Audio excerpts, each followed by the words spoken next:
अस्सलाम वालेकुम नाज़रीन, मैं हूं आपका मेज़बान सैयद शहरियार आसिम। आप लोग देख रहे हैं आज न्यूज़ की खुसूसी transmission. Pakistan super league season 9 कुछ क्रिकेट हो जाए। आज पिंडी में 2 मैचेस थे, इस्लामाबाद यूनाइटेड कोयटा ग्लैडिएटर के दरमियान, पेशावर ज़ल्मी और लाहौर कलंदर के दरमियान, लेकिन दोनों मैच बारिश की नज़र हो गए। अचानक से ज़ाहिर सीज़न इस तरह का आ गया और फिर बारिश हो गई तो मैच हो नहीं पाए। इसी वजह से चारों टीम्स को एक एक पॉइंट्स जो हैं वो मिल गए। नसीम भाई, हमें तो ये चैंपियंस ट्रॉफी याद आ रही है कि जी बारिश की नज़र ही हुए जा रहे थे मैच और पॉइंट्स मिले जा रहे थे लोगों को। इस दफ़ा वेदर ये चेंज हुआ है तो क्लाइमेट चेंज हुआ है इस वजह से, ये क्योंकि सीज़न में अमूमन बारिश इस तरह होती नहीं है। एक एक पॉइंट्स मिल गए तो क्या लाहौर कलंदर के लिए अच्छा हुआ बुरा हुआ? मेरे ख्याल है ये बारिश जो है वो जो बाकी अरमान रह गए थे थोड़े बहुत लाहौर कलंदर्स के, वो भी बहा के ले गई। क्योंकि अब चांस कोई मौजज़ा ही होगा कि लाहौर कलंदर्स अब प्ले ऑफ में आ जाए। मौजज़े से नीचे की अब कोई चीज़ नहीं हो, कहते हैं तकरीबन नामुमकिन हो गया, अब उससे भी बहुत आगे जा चुके हैं। इसकी वजह ये कि अगर अब वो अपने बाकी मैचेस 3 जीतते भी हैं तो उनके टोटल पॉइंट्स की तादाद 7 होगी। बाकी टीमें भी मैच खेल रही हैं, 2 टीमें ऑलरेडी जो है वो खासी अपनी स्टैंडिंग शो कर चुकी हैं पॉइंट्स टेबल पे। फिर पेशावर ज़ल्मी बहुत क्लोज जाके एक आध मैच हारी। इस्लामाबाद यूनाइटेड की टीम भी जो है ना वो बड़ी क्लोज मार्जिन से हारी है। इसका मकसद है कि उनमें वो पोटेंशियल मौजूद है। तो ये जो 4 टीम है इनके ज़्यादा चांसेस हैं। कराची किंग्स कोई आउटस्टैंडिंग परफॉर्मेंस का मुजाहरा कर जाए कुछ तो ही है, लेकिन लाहौर कलंदर्स देखें शरीफ भाई, लोग देखना चाहते थे कलंदर्स को। कलंदर्स क्या एक राशिद खान की वजह से हिम्मत हार गए? ऐसा तो नहीं होना चाहिए। पूरी पाकिस्तान की बॉलिंग आज भी उनकी खेल रही है। शाहीन शाह अफरीदी, हारिस रऊफ, जमान के लिए हम यहाँ बैठ के इतना लड़े। अभी आपने जिस एशिया कप की बात की जहाँ बारिश बहुत हुई थी, या वर्ल्ड कप की बात की, तो हम लड़ते रहे थे जमान कहाँ पर है, जमान कहाँ पर है। तो ये सारे बॉलर्स खेल रहे थे। इसके बावजूद 1 या 2 मैच कलंदर्स की टीम ऐसा था कि थोड़ा नेल बाइटनिंग फिनिश हुआ उनका, क्लोज जाके वो मैच हार गए, लास्ट बॉल पे वो मैच फिनिश हुआ। लेकिन कलंदर्स डिफेंडिंग चैंपियन, 2 मरतबा के डिफेंडिंग चैंपियन, इतनी आसानी से आधे PSL में बाहर हो जाएंगे ये कोई भी एक्सपेक्ट नहीं कर रहा था। And that is cricket.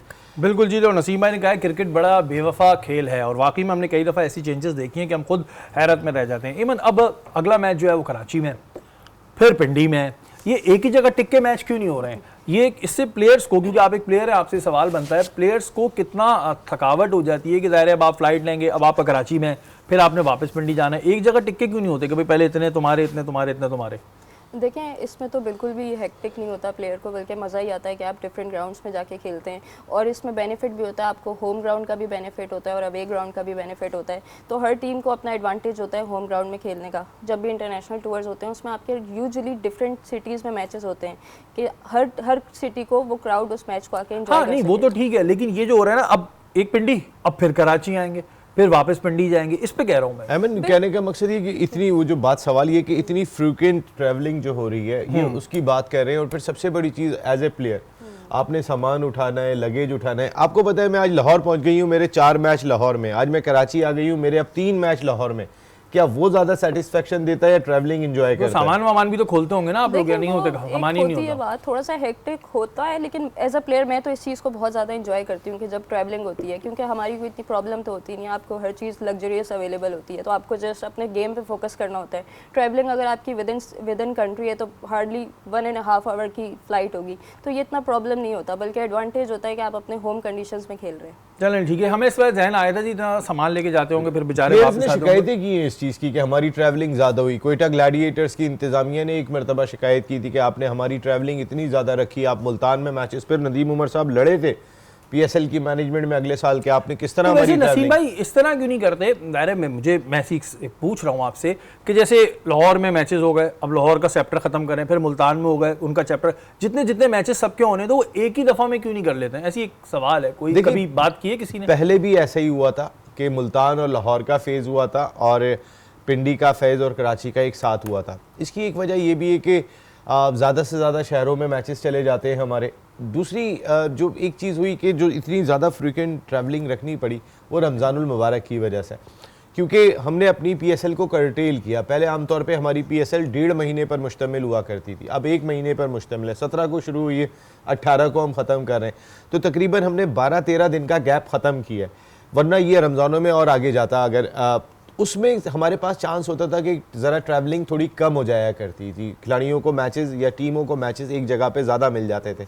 अब हमने मैचेस अपने चारों शहरों में करने, हम तो ये भी बात करते थे कि हमने पेशावर में भी मैचेस करने, पिछले साल करने जा रहे थे हम तो इस साल भी नहीं कर सके, हालांकि हमें करने चाहिए थे। इसलिए करने चाहिए थे कि अब पाकिस्तान क्रिकेट बोर्ड के चेयरमैन जो पंजाब से अफसरान आ रहे हैं, मोस्टली जितने भी अफसरान आ रहे हैं, सरकारी अफसरान, उनकी जिम्मेदारियां मुख्तलिफ हैं। उनको जो बड़ा टास्क है वो चैंपियंस ट्रॉफी के इंफ्रास्ट्रक्चर का है। अच्छा नसीम भाई, इसी सवाल से जोड़ते हैं। मोहसिन नकवी साहब ने, पंजाब के चीफ सेक्रेटरी हैं जाहिद अख्तर जमान साहब, उन्हें भी दिया। उसके अलावा पीसीबी के एक बंदे ने अपना नाम ना जाहिर करते हुए कहा है कि 6 लोगों को और दीगर लोगों को ओहदे दिए हैं और ब्यूरोक्रेट्स को शामिल कर रहे हैं। अभी तो मोहसिन नकवी साहब छुट्टियों पर हैं फैमिली के साथ, वापस आके उनको भी डेजिग्नेशंस दी जाएंगी। एज ए जर्नलिस्ट आप क्या समझते हैं कि पीसीबी में ब्यूरोक्रेट्स का आना सही है या गलत है? देखिए, पाकिस्तान क्रिकेट बोर्ड में जो लोग भी इस वक्त भी जिम्मेदारियां अंजाम दे रहे हैं, उनमें सलमान नसीर ने कौन सी क्रिकेट खेली है, उस्मान वाला ने कौन सी क्रिकेट खेली है, या मैं और नाम बताता हूं आपको, बहुत सारे ऐसे नाम हैं, उन्होंने कौन सी क्रिकेट खेली तो है। नसीम भाई, फिर किन बेसिस के ऊपर हम ये ओहदा देते हैं? जाहिर है किसी भी चीज़ को समझने के लिए, आप एक जर्नलिस्ट हैं तो आपको आपकी फील्ड से रिलेटेड काम मिलेगा। किसी भी चीज को समझने के लिए उसकी कुछ नो-हाउ तो होनी चाहिए। अब ये थोड़ी एज अ व्यूअर मैं देख रहा हूं, कल मैं पीसीबी का चेयरमैन लग के बैठा हूं। जो आपका सवाल है ना, यही सवाल मैंने भी किया। पाकिस्तान क्रिकेट बोर्ड से जराए से जानने की कोशिश की कि हम पहले ही इतने सालों से क्रिटिसाइज कर रहे हैं कि उस जगह पे जिसको होना चाहिए वो बंदा नहीं है, तो अब आप सरकारी अफसरान लेकर आ रहे हैं तो क्या सूरत हाल होगी। तो बहुत रिलायबल सोर्सेज से इस बात को तस्दीक किया गया कि एक एडवाइजरी बोर्ड जो क्रिकेटर्स पे मुश्तमिल होगा, वो एडवाइजरी बोर्ड तमाम क्रिकेटिंग फैसले करेगा। और ये जितने आप अफसरान मोस्टली आ रहे हैं, इनमें मोस्टली अफसरान की जिम्मेदारी ज़्यादातर अगर होगी तो जो इंफ्रास्ट्रक्चर बनने के लिए जा रहा है, क्योंकि मोहसिन नकवी साहब ने इंफ्रास्ट्रक्चर पे बहुत काम किया पंजाब के, और अब वो अपनी उसी टीम को कंटिन्यू करना चाह रहे हैं कि आपने अपग्रेड करने अपने तमाम स्टेडियम, कजाफी स्टेडियम भी सुनने में आ रहा है इसकी कैपेसिटीज़ को डबल कर रहे हैं ताकि डबल हो जाए वो कैपेसिटी, ऊपर भी लेकर जा रहे हैं। इसी तरीके से पिंडी क्रिकेट स्टेडियम पे काम होना है, इसी तरीके से कराची के भी स्टेडियम पे काम होना है। तो जितने अफसरान आ रहे हैं वो 2 शोबों में ज़्यादा काम करेंगे, एक इंफ्रास्ट्रक्चर के शोबे में जो चैंपियंस ट्रॉफी के सिलसिले में, और दूसरा जो इंपॉर्टेंट उनका शोबा होगा वो सिक्योरिटी है। लेकिन नसीम भाई, अब इसमें ये काम करें तब की बात है, क्योंकि हमारे यहाँ अमूमन होता है कि जब ओहदा मिलता है ना तो हम अपना काम छोड़ के दूसरे काम में ज़रूर टांग अड़ाते हैं, और ये तो हर फील्ड में ही होता है। तो पीसीबी क्या, हमें कोई ओहदा मिल जाएगा तो हम कहेंगे हम तो ओहदेदार हैं, या तो हमारी बात मानो, नहीं तो हम फिर जो है अपनी टांग अड़ाएंगे बीच में। देखिए, अगर ये चीज़ होने लगी तो क्या होगा, क्योंकि ब्यूरोक्रेट्स की तो अपनी थिंकिंग अलग ही होती है। ब्यूरोक्रेट की थिंकिंग की शायद इस वक्त पाकिस्तान क्रिकेट को कई हवालों से ज़रूरत पड़ गई है। नंबर 1, पाकिस्तान के प्लेयर्स को डील करना ये आसान काम नहीं रहा इस वक्त। इसलिए आसान काम नहीं रहा शेरी भाई, जितनी दुनिया भर में लीग्स हो गई हैं, हर खिलाड़ी पर तो है कि किसी तरीके से उसको सेंट्रल कॉन्ट्रैक्ट नहीं मिलता, कोई मसला ही नहीं है। मैं जाके दुनिया की लीग्स खेलूंगा, मैं सेंट्रल कॉन्ट्रैक्ट से जितने पैसे ले रहा था उससे 4-6 गुना ज़्यादा ही पैसे कमा के आ जाऊंगा अगर मैं 3 लीग भी खेल लूँगा।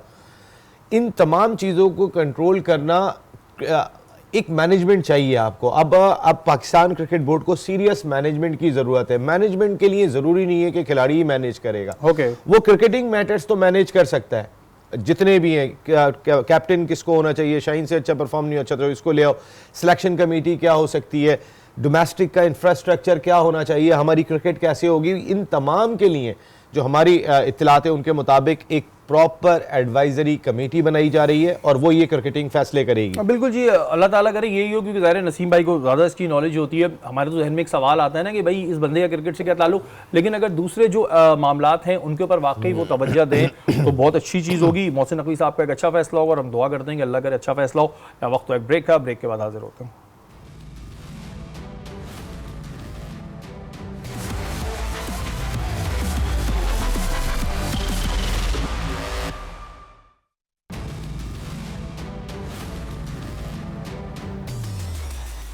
वेलकम बैक नाजरीन, आप लोग देख रहे हैं आज न्यूज़ की खुसूसी ट्रांसमिशन। और एमन ये बताएं कि क्या पीएसएल के दौरान जो हमारी पाकिस्तान वुमेंस टीम है इनके एग्जीबिशन मैचेस होने चाहिए या नहीं होने चाहिए? क्योंकि आपकी एक प्लेयर हैं बिस्मा मारूफ, वो बड़ा नाराज़ नज़र आई हैं। उन्होंने कहा है कि जी पिछले साल तो हुए थे, इस साल तो कोई हमारे एग्जीबिशन मैचेस भी नहीं हो रहे और हमारी लीग्स होनी चाहिए। आप क्या समझती हैं, जो ये पीएसएल के दौरान आप लोगों के एग्जीबिशन मैचेस होने चाहिए? बिल्कुल जी, मैंने बिस्मा का स्टेटमेंट पढ़ा था और मुझे खुशी हुई कि हमारे फॉर्मर कैप्टन की तरफ से ये स्टेटमेंट आई है। तो देखें, जब रमीज सर थे उस वक्त हमारी एग्जीबिशन मैचेस क्या, हमारी एक पूरी लीग अनाउंस हुई थी। नजम सेठी साहब के दौर में हुए थे, रमीज रजा साहब के दौर में मैचेस हुए थे जूनियर लीग के, ये नजम सेठी साहब ने कराए थे। हमारी रमीज राजा के टाइम में लीग अनाउंस हो गई थी, अनाउंस हो गई थी, स्क्वाड भी अनाउंस हो गया था। तो उसके बाद जब नजम सेठी साहब आए तो उनके टाइम पे एग्जीबिशन मैचेस हो गए थे, लीग कैंसिल हो गई थी। तो वो जो एग्जीबिशन मैचेस हुए थे वो बहुत अच्छे हुए थे, हमें उसमें बहुत कुछ सीखने को मिला था। यूजुअली लोग बोलते हैं कि भाई आप लोगों की बायलेटरल सीरीज़ भी होती हैं, तो आप लोग उस वक्त नहीं सीखते क्या गोरों से, उसके बाद भी आप लोगों की गेम में इतना फ़र्क नहीं आया। लेकिन जब PSL होता है, बड़े बड़े प्लेयर्स हमारे ड्रेसिंग रूम में होते हैं, हम उनके साथ शेयर कर रहे होते हैं। जब बायलेटरल सीरीज़ होती है तो हम उनके ऑपोजिट खेल रहे होते हैं, हम उनसे इतना कुछ नहीं सीख सकते। लेकिन जब वो हमारे ड्रेसिंग रूम में आते हैं तो वो अपने प्लेयर्स की नॉलेज लेकर आते हैं, अपना एक्सपोजर लेकर आते हैं, वो चीज़ें बहुत लर्निंग होती हैं। अब मैं किसी मेन बॉलर लाइक मैं तहू के साथ बॉलिंग करी थी, मुझे बहुत अच्छा लगा, मेरे लिए एक ऑनर की बात थी कि मैं उनसे सीख भी सकती हूँ। तो ये चीज़ें बहुत इंपॉर्टेंट है। हम पूरा साल इस लीग की तैयारी कर रहे थे कि एग्जीबिशन मैचेस होंगे, फिर वो नहीं हुए तो हमारे लिए बहुत ज़्यादा डिसअपॉइंटिंग। अच्छा नसीम भाई, हमारे यहाँ एक मसला ये आता है कि हमारे यहाँ, जैसे हम ब्रेक में ही बात कर रहे थे कि चेयरमैन बहुत चेंज होते हैं, तो नसीम भाई ऐसा क्यों नहीं होता कि अगर एक चेयरमैन ने कोई अच्छा डिसीजन लिया है तो दूसरा आगे उसको कंटिन्यू कर ले? ये क्यों है कि जैसे ही आते हैं उसको डिलीट करते हैं, वो अपनी नई शुरू करते हैं? और आप क्या समझते हैं कि एग्जीबिशन मैचेस या वुमेंस की अगर लीग्स होंगी तो क्या ये सक्सेसफुल होंगी और कितनी ज़रूरत है इसकी? देखिए, पाकिस्तान विमेंस क्रिकेट को अगर आपने बेहतर बनाना है तो पाकिस्तान की विमेंस लीग मेंस लीग से ज़्यादा फ़ायदेमंद है। हमारी मेंस क्रिकेट दुनियाई क्रिकेट को अगर मैच करती है तो इस लेवल पे मैच करती है, बराबर का भी मैच करती है, कभी नीचे हो जाती है, कभी ऊपर हो जाती है, साथ साथ ही चल रही होती है। हमारी विमेंस क्रिकेट का एक गैप है, ख़ासकर ऑस्ट्रेलिया, न्यूजीलैंड, इंग्लैंड, अगर मैं इन टीमों, इंडिया की भी मैं बात करूँ, ये एक गैप है। हम बांग्लादेश को पकड़ लेते हैं, हम श्रीलंका से लड़ लेते हैं, इनसे हम मुकाबला कर लेते हैं। हमारी क्रिकेट में जब इंटरनेशनल, ये अच्छी बात की है अमन ने कि जब ये ड्रेसिंग रूम शेयर करेंगे उनके साथ, तो जो उनका माइंडसेट है, जो उनका थॉट प्रोसेस है, जो जिस विल के साथ वो मैदान में उतरती हैं, वो कौन सी ऐसी चीज़ अपने अंदर होती है कि मैं करके जाऊंगी ग्राउंड के अंदर, वो जो एक विल है वो हमारी खिलाड़ियों में ट्रांसफ़र होनी चाहिए।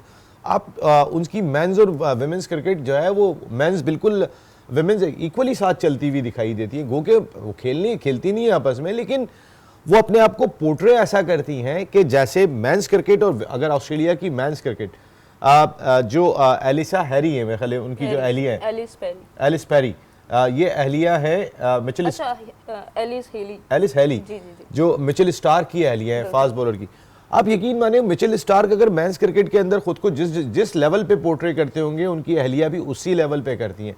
हमारी विमेंस क्रिकेटर और हमारे मेंस क्रिकेटर का बहुत बड़ा गैप है, डिफरेंस बहुत बड़ा। अच्छा नसीम तो भाई, इसको खत्म कर सकते हैं। मैंने देखा है, शायद ऐसा कुछ होता हो, लेकिन आप बताइएगा, आप भी बताइएगा कि ऐसा होता ही नहीं होता। हम देखते हैं कि PCB और दूसरी फ्रेंचाइज जो हैं वो टैलेंट हंट प्रोग्राम करती है, ग्रास रूट से प्लेयर्स उठाती हैं। तो क्या वुमेंस के लिए इस तरह कुछ PCB अरेंज करता है कि जी जो ग्रास रूट पे हमारे पास लड़कियां हैं, पता नहीं कहाँ क्या टैलेंट छुपा हुआ हमें पता ही ना हो, या फ्रेंचाइजर्स ने कभी सोचते हैं इस बारे में, हुआ है कुछ ऐसा? बिल्कुल, PCB के ऐसे लास्ट प्रोग्राम हुए थे, आगे बढ़ना है के नाम से। उसमें जो PCB की टीम थी वो गई थी गिलगित और डिफरेंट इंटीरियर सिटीज़, वहाँ पे जाके उन्होंने स्कूल कॉलेजेस से जाके टैलेंट हंट करने की कोशिश की थी। ये खाना पूरी थी या ये वाकई कुछ हो रहा था? नहीं, इसमें देखें, मैं एक बात कहती हूँ कि इस दफ़ा हमारे एग्जीबिशन मैचेस नहीं हुए, लेकिन एक बात ये है कि इस दफ़ा, पहले ऐसा होता था कि हमारे पास पूल ऑफ प्लेयर्स नहीं था, पूरे पाकिस्तान से 3 टीम्स बनती थी और उसके बाद डोमेस्टिक होता था। लेकिन इस दफ़ा पूरे पाकिस्तान से 6 टीम्स बनी और उनके 10-10 मैचेस हुए, तो पूल ऑफ प्लेयर्स बढ़ा है। तो PCB ने इसके पीछे जो काम किया है वो नज़र आ रहा है। पहले हमारे पास प्लेयर्स इतने नहीं होते थे, लेकिन अब इतने प्लेयर्स हैं कि पूरी लीग पाकिस्तान में हो सकती है। अच्छा नसीम भाई, अगर ये वुमेन्स लीग कराई जाए तो क्या ये सक्सेसफुल नहीं होगी? फ्रेंचाइजर को क्या डर है, क्योंकि हमारे यहाँ तो पैसा भी बहुत इन्वॉल्व होता है ना, लीग का मतलब पैसा। तो क्या अगर वुमेन्स की कोई इस तरह की लीग होंगी तो क्या वो आपके लिहाज से सक्सेसफुल नहीं होंगी? रीज़न क्या है, क्यों फ्रेंचाइजर हाथ नहीं डाल रहे या डालने नहीं दिया जा रहा है? देखिए, बहुत जल्द होगी ये, ये बहुत दूर नहीं है, ये बहुत करीब है। और जिस चेयरमैन को भी थोड़ा सा टाइम मिल गया, वो इस जानिब ज़रूर करेंगे, क्योंकि ये एक ऐसा प्रोजेक्ट है जो फाइनेंशियली भी वायबल है। ऐसा नहीं है कि ये फाइनेंशियली वायबल नहीं है। इस तरह की लीग्स में जहाँ इंटरनेशनल प्लेयर्स पार्टिसिपेट कर रहे होते हैं, वो स्पॉन्सर्स भी आपके अवेलेबल हो जाते हैं। ठीक है, पाकिस्तान सुपर लीग की सतह के पैसे नहीं दे रहे होंगे इंटरनेशनल प्लेयर्स को, लेकिन उसके आधे से ज़्यादा देने पड़ेंगे आपको, इससे कम नहीं देने पड़ेंगे, तो आपके पास स्पॉन्सर्स भी चल के आएगा। और हम उम्मीद करते हैं कि ये चीज़ जो है हमारी विमेंस क्रिकेट मजबूत होगी, जल्दी आएगी। नसीम भाई, ओलंपिक एशियन गेम 2026 में क्रिकेट को शामिल करने की ख्वाहिश जाहिर की है। जो OCA के सदर हैं रणधीर सिंह साहब, उन्होंने कहा है कि जी क्रिकेट शामिल होनी चाहिए। तो आप क्या समझते हैं, ओलंपिक में क्रिकेट शामिल होनी चाहिए? देखिए, मेरी अपनी ज़ाती नॉलेज के मुताबिक शायद पेरिस ओलंपिक्स का ये हिस्सा बन चुकी है। ओके। और एशियन गेम्स जो होने जा रहे हैं उसके ऊपर बात कर रहे हैं। नसीम भाई, ये तो नहीं होगा कि हमारे यहाँ, तो पाकिस्तान की अगर हम बात करें, वैसे बेचारे एथलीट्स को कोई इतनी ज़्यादा फैसिलिटीज़ नहीं मिली जाती। अब उसमें अगर क्रिकेट आ गई तो जो और उनका थोड़ा बहुत फंड होगा वो भी कम कर देंगे, नहीं जी क्रिकेट को ज़्यादा देना है, ऐसा तो नहीं हो जाएगा? देखिए, मेरे ख्याल है क्रिकेट टीम जाएगी तो उसको पाकिस्तान क्रिकेट बोर्ड खुद अफोर्ड करेगा। पाकिस्तान क्रिकेट बोर्ड हमारे मुल्क में वाहिदी किसी भी खेल का इदारा है। माजी में एक मरतबा ओलंपिक्स में हॉकी टीम ने जाना था तो पाकिस्तान क्रिकेट बोर्ड ने उसे सपोर्ट किया था। पाकिस्तान क्रिकेट बोर्ड अपनी टीम को तो भेजेगा। ओलंपिक्स का जो बाकी दस्ता है, अल्लाह करे कि वो मेरिट पर बने और उतने एथलीट नहीं जाते जितने ऑफिशियल जॉय ट्रिप के ऊपर जा रहे होते हैं, तो बाकी गेम्स को भी ज़रा फोकस करें। अगर क्रिकेट पेरिस ओलंपिक्स में होता है तो पाकिस्तान क्रिकेट बोर्ड ही उसे स्पॉन्सर करेगा। आई डोंट थिंक कि उसको पाकिस्तान स्पोर्ट्स बोर्ड स्पॉन्सर करेगा, क्योंकि क्रिकेट का और बाकी गेम्स का एक लेवल में बड़ा फर्क है। और पाकिस्तान में तो खास तौर पे पाकिस्तान के क्रिकेटर्स जो है वो जिस तरीके से बाकी लोग ठहर रहे होते हैं, रहना तो ओलंपिक विलेज में ही पड़ेगा। ओलंपिक विलेज बहुत ही जबरदस्त हमारे वाले कहाँ रुकेंगे लड़के, लेकिन उसी विलेज में ही ठहरना पड़ेगा। बहुत अच्छे अरेंजमेंट होते हैं ओलंपिक विलेज में, कम नहीं होते। जहाँ रॉजर फेडरर जाके ठहर रहा है, जहाँ जोकोविच जाके ठहर रहा है, जहाँ दुनिया के यूसेन बोल्ट जाके ठहर रहा है, तो इनको ठहरने में क्या प्रॉब्लम है? भाई ग्रोथ के लिए बहुत अच्छा है। अच्छा, मैं ये देखता हूँ कि जब हम छोटे थे, ओलंपिक्स हुआ करते थे तो बाकायदा वो नशर हो रहे होते थे और उस वक्त एक ही टेलीविजन होता था, तो नशर होते थे, हम बड़ा खुश होते थे। खांसी का तमगा जीत लिया, ब्राउन मेडल जीत लिया, पाकिस्तान गोल्ड का तमगा जीत लिया। अब ये चीज ना होने के बराबर है। शायद अब जो जनरेशन है उसको ओलंपिक्स का, गेम्स का इतना कोई अवेयरनेस भी नहीं है। इसके रीजंस क्या है? देखिए, हॉकी के हवाले से ही अगर मैं बात कर लूँ, जो हमारा नेशनल गेम है, आप यकीन करें कि अगर आप मुझसे भी पूछेंगे नसीम भाई 11 खिलाड़ियों के नाम बताएं तो मैं भी शायद बताऊंगा नहीं, मुश्किल से बता पाऊँ। ये हम नेशनल गेम का हाल कर चुके हैं। अब अगर बाकी गेमों के क्राइटेरिया को अगर आप बात करेंगे तो उस पर बहुत ही काम करने की ज़रूरत दिखाई देती है। अभी रिसेंट पास्ट में मोहम्मद अली ख़ान हमारे कोच थे और भी कुछ कोचेज़ ने बड़ा अच्छा काम किया था और हमारी टीम क्लोज पहुँच गई थी ओलंपिक्स क्वालिफिकेशन के लिए। बहुत अरसे के बाद ये तीसरा ओलंपिक्स है कि जिसमें हमारी टीम क्वालिफाई नहीं कर सकी। सोचें, 3 मरतबा की चैंपियन टीम, पिछले 3 ओलंपिक्स हो गए कि हमने क्वालिफाई नहीं किया। 12 साल से इवन वी हैवंट क्वालिफाई। यार अंदाजा करें ये जाया कर दिया। ये जॉय ट्रिप के चक्करों में आपसी जो है ना, बस बैठ गए डेजिग्नेशन लेके। उस बंदे ने कभी जिंदगी में स्विमिंग नहीं की होगी, कभी जिंदगी में किसी गेम में नहीं होगा, बस वो बैठ जाते हैं और उसके बाद ये तबाह कर देते हैं। जबकि ये चीज़ बड़ा मोटिवेशनल होती है और ये बहुत ज़रूरी है। इवन पोलार्ड चले गए अंबानी के बेटे की शादी में कराची किंग से ज़रा छुट्टियां लेके। तो ऐसा अगर IPL हो रहा होता तो कोई क्रिकेटर जाता हमारे यहाँ किसी के या किसी और की शादी में बुलाने पे? देखें, अगर IPL हो रहा होता तो ऐसा मुमकिन नहीं था। शादी भी कैंसिल हुई थी 2009 में IPL ने एक कॉन्ट्रैक्ट, शादी वही मंगा लेते। हाँ 2009 में IPL ने एक कॉन्ट्रैक्ट बनाया था जिसमें प्लेयर्स को सिर्फ अलाउ था कि वो इंटरनेशनल कमिटमेंट्स में जा सकते हैं। तो ये आई थिंक कि हमारे कॉन्ट्रैक्ट में पोलार्ड ने पहले से मेंशन कर दिया था कि मैं PSL का एक मैच मिस करूंगा। तो अगर उनके कॉन्ट्रैक्ट में पहले से होता कि आपकी कमिटमेंट अब PSL के साथ है, आप ड्यूरिंग मैचेस कहीं भी नहीं जा सकते, फिर तो हम बात करते इस बारे में। लेकिन अगर उन्होंने ऑलरेडी कॉन्ट्रैक्ट साइन करने से पहले बता दिया था तो फिर ये इतनी बड़ी बात नहीं है। क्योंकि देखिए, मुंबई इंडियंस से उन्होंने 13 सीजन्स खेले हैं और 2022 में वो बैटिंग कोच थे, तो उनको उनकी फ्रेंचाइज ने इतना ऑनर किया है, तो उसके लिए वो रिटर्न करने जाएंगे। रिश्ता निभाने गए थे नसीम भाई, रिश्ता निभाने चले गए। पोलार्ड मतलब कोई ऐसी करीबी उनकी ज़ाहिर वो होगी, पोलार्ड भी गए वहाँ पर। आप कैसे देखते हैं अंबानी के बेटे की शादी में? भाई, अंबानी ने अपनी बेटी की शादी की थी ना, उसकी जो वीडियो आज तक आपको याद होगी कि जो वो शादी ऐसी किसी ने देखी नहीं थी, तो अब बेटे की शादी है तो पता नहीं वो क्या कुछ करने। मैंने सुना पैसे वैसे देते हैं अंबानी इनकी शादियों में जो लोग आते हैं। भी आप जो है ना, किसी ने ख्वाहिश का इजहार कर दिया, वो जो एक अदाकार है ना, वो जो रोल करते हैं मास्क वगैरह पहनने वाला, स्पाइडरमैन, तो बच्चे ने ख्वाहिश की कि स्पाइडरमैन को देखना है, तो वो सिर्फ स्पाइडरमैन उस शादी के अंदर जो है पहले स्पाइडरमैन बन के आए, फिर बच्चे को बताया कि मैं हूँ वो स्पाइडरमैन, और सब एक्टिंग कर रहे होते हैं वहाँ पे जाके। तो पोलार्ड क्या पागल है कि नहीं जाएंगे? लेकिन देखें, जो अभी अमन ने बात की, पोलार्ड को पोलार्ड बनाने में मुंबई इंडियंस का बहुत बड़ा हाथ है। पोलार्ड सारी दुनिया के अगर स्टार बने तो उसमें मुंबई इंडियंस का बहुत बड़ा रोल है। वरना वेस्ट इंडीज़ की क्रिकेट बड़ी अनसर्टेनिटी का शिकार रही है। वहाँ इतनी पॉलिटिक्स है कि कभी मेन प्लेयर्स बाहर हो जाते हैं, कभी कोई और प्लेयर्स इन हो जाते हैं। मोस्टली प्लेयर्स वो कहते हैं कि वो छोड़ के लीग खेलने को जो है वो फोकस कर रहे होते हैं। वो आप शायद इतना ज़्यादा सीरियस नहीं लेते या प्रोफेशनल नहीं लेते, या फिर उनके खिलाड़ी लालची ज़्यादा हैं, वो लीग को प्रेफर करते हैं। इवन कि वो बड़े बड़े इवेंट छोड़ने के बाद वो लीग पे चले जाते हैं। पोलार्ड ने पहले परमिशन ली थी जिस वक्त उन्होंने सेंट्रल कॉन्ट्रैक्ट साइन किया पहले था। उनको पता था कि जी, ये जिस वक्त मेरे स्केड्यूल में आएगा। जी, जिस वक्त उनकी सिलेक्शन हुई थी उसी वक्त उन्होंने कहा था कि इस तारीख से इस तारीख तक मुझे तो अंबानी अच्छा भाई नसीम क्या भाई, जाने। वैसे ऐसे जब लोगों की शादियों में जब हमने सुना है पैसे देके बुलाते हैं तो फिर पीआर क्या हुई? पैसे देके हमारे यहाँ शादी अच्छी नहीं होती, एक को काट दो चार वैसे फ्री में आ जाते हैं। वो पैसे देके बुला रहे। और ऐसी शादियों में जो एक बड़ा मसला आता है ना कि दें क्या, गिफ्ट क्या दें। अब अंबानी को गिफ्ट क्या दें नसीम भाई? मेरे ख्याल सारे गिफ्ट लेके ही आ रहे होते हैं। ये वाइट शादी होती है कि जहाँ से गिफ्ट लेके आते हैं, अब देना कोई नहीं इनको पड़ता। 550 रुपए तो देगा नहीं। हाँ, बिल्कुल 104 सही बात रुपए है। जो हमारे यहाँ होता है ना, फिक्स अमाउंट होती है 1100 रुपए कुछ इस तरह के होते हैं, ये तो नहीं दे सकता। 1001 रुपया कुछ इस तरीके की आपके 101 रुपया जो सलामी में दिए जाते हैं, नहीं वो सलामी वगैरह तो नहीं दी जाएगी। गिफ्ट देना बड़ा मसला होता होगा इनकी पोलार्ड को भी। presence अंबानी gift है। साहब जहाँ से गुजरते होंगे मेरे ख्याल है जितने स्टार्स होते हैं ये 21 तोपों की सलामी देते होंगे साथ में खड़े ये वैसे होकर, बड़ा जितने मसला है। गिफ्ट लेके आते होंगे। हाँ, और अंबानी साहब को मुबारक हो जी उनके बेटे की शादी। ये तो एक ज़ाहिर है मजाक में हमने बात की कि भाई गिफ्ट देना ज़ाहिर है, अगर आप बुला लें तो सामने वाला ये परेशान हो जाए कि आपको क्या गिफ्ट दें। लेकिन पोलार्ड ने पहले ही वो लिया हुआ था, ये ऐसी मजाक में बात हो रही थी, ज़्यादा इसको सीरियस ना लें। अंबानी साहब आपको एक बार फिर अपने बेटे की शादी बहुत बहुत मुबारक हो। यहाँ वक्त तो है पोलार्ड से ये तो कहते हैं छुआरे लेके आना। छुआरे थोड़ी मिलते हैं वहाँ।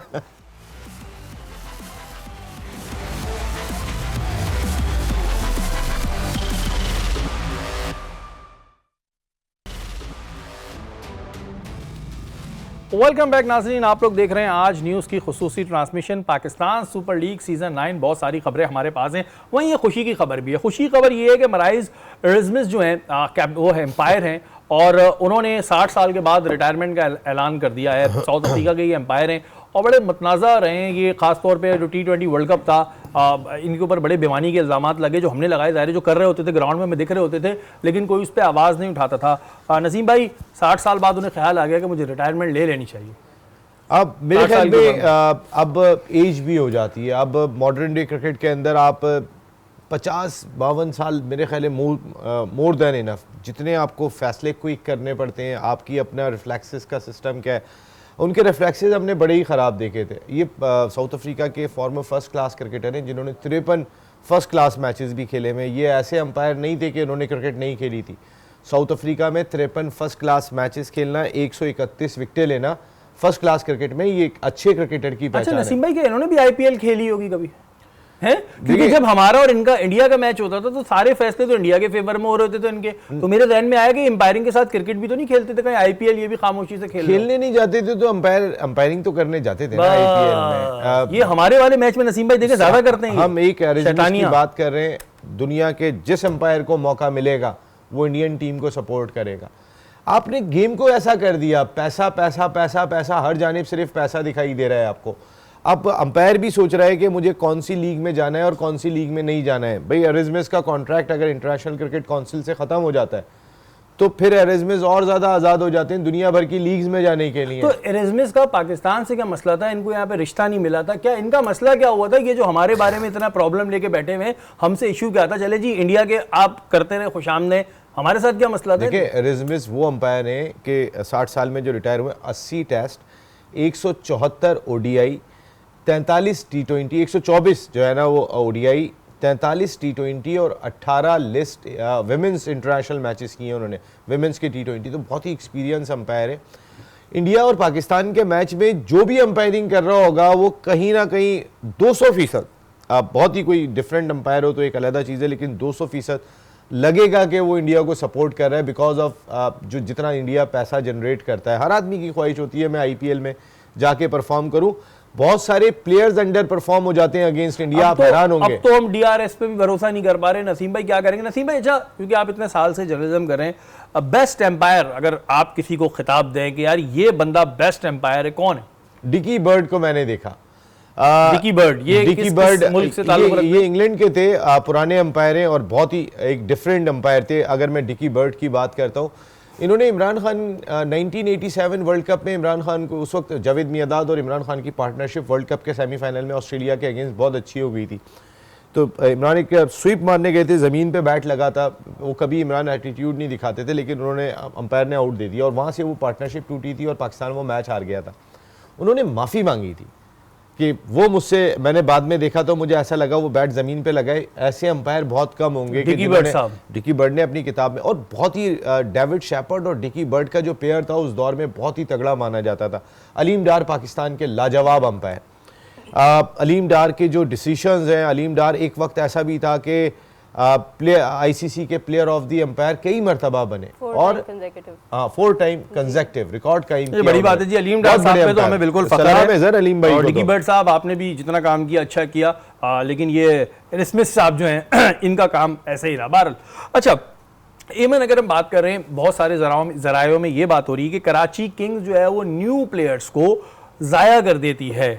क्या ये सही है? वहीं एक नाम आ रहा है आमिर खान का कि जी उनको 2 मैचेस दिए गए, अच्छे बॉलर है। इरफान खान नियाजी को सिर्फ फील्डर बना के रख दिया जबकि उन्हें ऊपर खिलाया जा सकता है। ऐसे बहुत सारे नाम आ रहे हैं। तो क्या हकीकत है कि कराची किंग नए प्लेयर ज़ाया कर रहे हैं?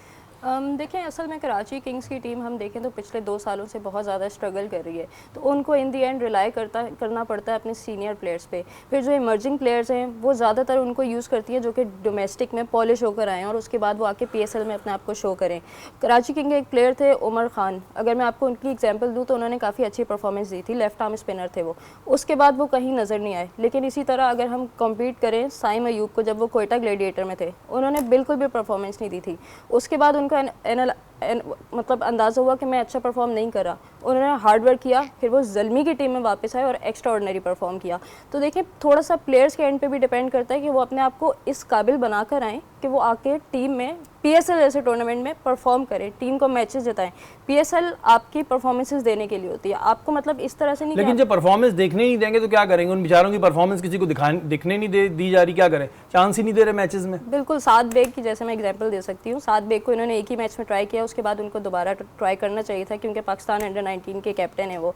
लेकिन आमिर खान की बात करें तो इनको 2 मैचेस खिलाए, एक ओवर दे सके, लेकिन अब इनके पास अपॉर्चुनिटी है कि इनके मेन प्लेयर पोलार्ड नहीं है, तो जो भी यंगस्टर्स हैं उनको ये चांस दे सकते हैं। नसीम भाई, ये कितना हद तक बात सही है कि जी कराची किंग्स जो है ये प्लेयर ज़ाया कर रही है, क्योंकि हमें अपने प्लेयर्स को निकाल के लाना होता है। जैसे उन्होंने बताया कि आमिर को 1-1 ओवर दे दिए गए, आमिर खान को, तो 1-1 ओवर में उसको अपना क्या टैलेंट दिखा देगा बेचारा, किस तरह दिखा देगा? तो ये कितनी हद तक चीज़ सोचनी चाहिए और PCB को भी इस पर सोचना चाहिए, कराची किंग्स को भी सोचना चाहिए कि भाई जो नए प्लेयर्स आ रहे हैं इनको ज़ाया नहीं करें या तो लें ही नहीं। फिर देखिए, शान मसूद से चूँकि खुद परफॉर्म नहीं हुआ तो एज ए कैप्टन उनकी परफॉर्मेंस भी जो है वो मुतासिर होती है। जब आप खुद एज ए लीडर परफॉर्म कर रहे होते हैं तो ऑटोमेटिकली आपको कैप्टनशिप भी इंजॉय हो रही होती है, आप उस चीज़ को भी बेहतर अंदाज से लेके चल रहे होते हैं। कई फैसले, अभी कल भी हम बात कर रहे थे कि अनवर अली को आपने 10वें नंबर पे भेजा, उनसे पहले आपने हसन अली को भेजा हुआ है। अनवर एक प्रॉपर ऑलराउंडर है, हसन सिर्फ एक बॉलर है, वो अगर कोई हिट कर लेते हैं तो कर लेते हैं। यानी आपको इतनी समझ में नहीं आ रही कि कौन ऑलराउंडर है और कौन कहाँ पर है। अभी अमन ने जो बात की कि साद बेग, देखें अंडर-19 क्रिकेटर्स को जब PSL के स्टार्ट में आप खिला देंगे, उसका जब कोई भी लीग शुरू हो रही होती है किसी भी खिलाड़ी के लिए उसका मोमेंटो आवाम के लिए मुख्तलिफ होता है। PSL शुरू हो रही है, अब वो आदी हो गए, PSL जी शुरू हो गई है, आदी हो गई है, मैचेस देख रहे हैं।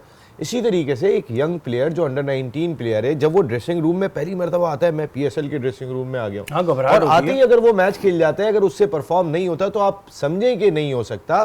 एक डिफरेंट एरिना है उसके लिए, सारी दुनिया देख रही है। जो अंडर-19 वर्ल्ड कप खेल के आ रहा है वो तो पाकिस्तान में टेलीवाइज भी नहीं हो रहा था, लेकिन ये तो हर चीज़ देख रहे हैं। और अब मैं खेल रहा हूँ तो दुनिया के टॉप प्लेयर्स के साथ, पाकिस्तान के टॉप प्लेयर्स के साथ खेल रहा हूँ, एक प्रेशर आ जाता है। अब वो एब्जॉर्व कर चुके हैं, अब उनको लेके आना चाहिए क्योंकि आपका टॉप ऑर्डर परफॉर्म नहीं कर रहा। साद बेग को चांस देना चाहिए और कंसिस्टेंट चांस देना चाहिए। बहुत सारे ऐसे नाम हैं जी जो डेफिनेटली वेट कर रहे होते हैं, अपनी बारी का इंतज़ार कर रहे होते हैं। और अगर आप नए प्लेयर्स को इसी तरह ज़ाया करते रहेंगे, चाहे कोई भी फ्रेंचाइज़र हो, अगर वो ज़ाया करता रहेगा तो फिर पाकिस्तान में जो हम कहते हैं टैलेंट नहीं आ रहा, कैसे टैलेंट सामने आएगा? ये बात नसीम भाई ने बिल्कुल सही कही है कि जब कोई भी नया प्लेयर पहली दफ़ा जाता है PSL खेलने तो एक बड़ा प्रेशर होता है उसके सर पर। अगर 1-2 मैचेस में वो नहीं चल पा रहा तो आप उसको मौका देते रहें। नसीम शाह के भाई हनैन से शुरू में परफॉर्म नहीं हुआ, अब हनैन की बॉलिंग देखें, वो जिस जगह पे आ गए। लेकिन चले उन्हें तो एक एडवांटेज होता है कि नसीम शाह के भाई हैं, तो चले उनको थोड़ा सा एक एडवांटेज होता है, उनको भी टैलेंट फिर निकल कर आया ना। ऐसे बहुत सारा टैलेंट है। वालिद अदनान बेग भी बड़े अच्छे कीपर हैं। ज़ाया होने से जी बिल्कुल यहाँ पर बचाया जाए। हमारी ट्रांसमिशन का वक्त खत्म हो गया, कल इंशाअल्लाह ताला दोबारा मुलाकात होगी। पाकिस्तान जिंदाबाद।